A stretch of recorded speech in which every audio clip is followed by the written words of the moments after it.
Welcome to Conversations. As they say, your enemy's enemy is my friend. French voters are given the broad leftist coalition the most seats in the elections to the National Assembly that was held recently. The most important of the two houses of parliament in France. It decided to keep the far right away from office. Yet, no party won an outright majority of 289 seats required in the House of 577, thus putting France in an uncertain, unprecedented situation just weeks before it hosts the prestigious Olympics. The New Popular Front, the four-party left-green alliance, won 182 seats. President Macron's centrist alliance did a remarkable turnaround and came with 168 seats, and pushing Marine Le Pen's far-right National Rally to the third position. Still, National Rally's seats rose from 89 in 2022 to 143, making it the single largest party. That in itself tells a story.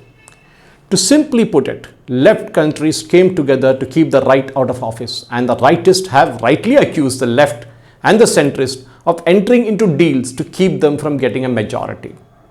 With the House split in three groups, Macron will now have to wait to decide on the next steps.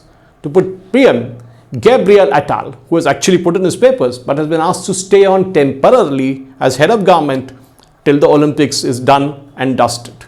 The Olympics, of course, begins on July the 26th. A hung house is the first sign of a modern France. The Assembly has its final say in the lawmaking Senate, dominated by the Conservatives.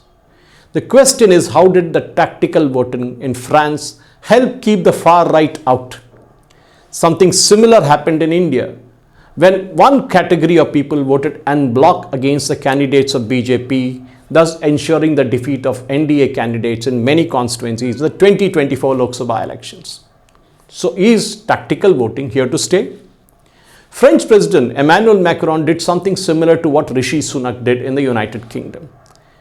He had 2027 to wait for an election, but he called a snap election.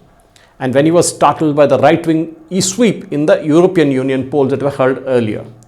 Unlike what happened in the Conservative Party in the United Kingdom, the gamble of Macron paid off, partly as he pulled off a stunning turnaround in what was considered a very, very risky gamble. As I told you now, the far right still remains the alliance with the highest vote share at 37.3%, which is higher than the 33.1% that the right that it got in the round one. But the combined vote share of the centrist and the left works out to over 48%, which puts the far right to number 3 from the top. That's a situation which you got to really laugh at. Let me take you back to where it all started. On 30th of June, France went to polls and there was this first round of elections. Opinion polls had predicted then that the far-right anti-immigration national rally of Marine Le Pen and Jordan Bardella would come out on top. And they did. The left coalition of New Popular Front came second, while Macron's Ensemble Alliance got pushed to the third place. This is the first time that the far-right party had surged to the top in France, and that predictably set off a panic. National Rally had little over 33% of the votes cast, and that set off, as I said, the panic among centrists and the left. The New Popular Front, an alliance of the Socialists, Greens and Jean-Luc Mélenchon's France Unbowed, got 28% of the vote. Macron's Ensemble managed only 21%. France has a two-round voting system, which was introduced by the then President Charles de Gaulle. It works something like this. In constituencies where at least 25% of the voters have cast their vote or the ballot in round 1, the candidate who corners more than half the votes is declared the outright winner. If that does not happen, every candidate who has actually bagged more than 12.5% of all the eligible votes in the first round remains in the race for the second round. There is the first past the post system in the second round, and the winner who secures the majority of the votes becomes the winner. This system provides a scope for tactical voting, and voters whose candidates have not made it to the runoff may choose to vote for another party. In this case, it was to keep the far right out. Many parties also withdrew their candidates in the runoff to ensure that there was a face-to-face contest, thus improving the chances of the leftist to come to power. The second round. What happened on Sunday, July the 7th, was a stunning display of this tactical voting which I described to you to keep the far right out. One can make a comparison with India, where Samajwadi Party and Congress joined hands in Uttar Pradesh in the 2024 Lok Sabha polls, making it a direct contest between the dotted India alliance and the BJP. By pooling votes despite BSP being there, Congress-led alliance avoided a multi-cornered contest and managed to win 43 seats, while a stunned BJP and its allies had to be content with just 36 seats. France on Sunday saw this same script playing out. So what changed between 30th of June and 7th of July? Just a week. As they say, a week is a long time in politics.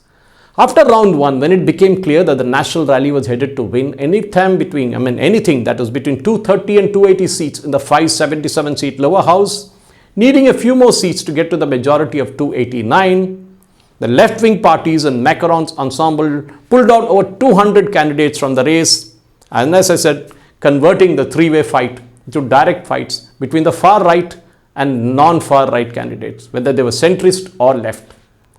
Many voters, especially migrants who hate the far right, cast their ballot for whoever was left, even if the candidate was not their first choice.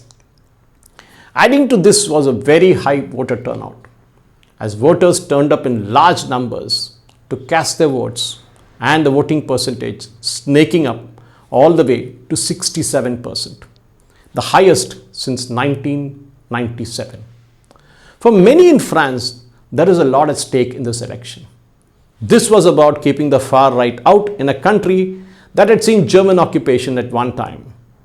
Hitler, for sure, was looming somewhere in the horizon, and that drove many of the voters sitting on the fence to vote against the rightist alliance.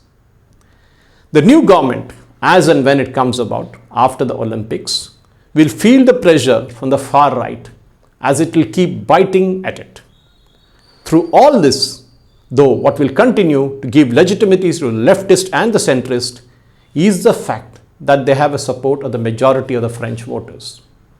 All said and done, France is still a divided house, and like the rest of Europe, is beset with problems of illegal migration and an economy that is going nowhere. Thank you for watching. Jai Hind.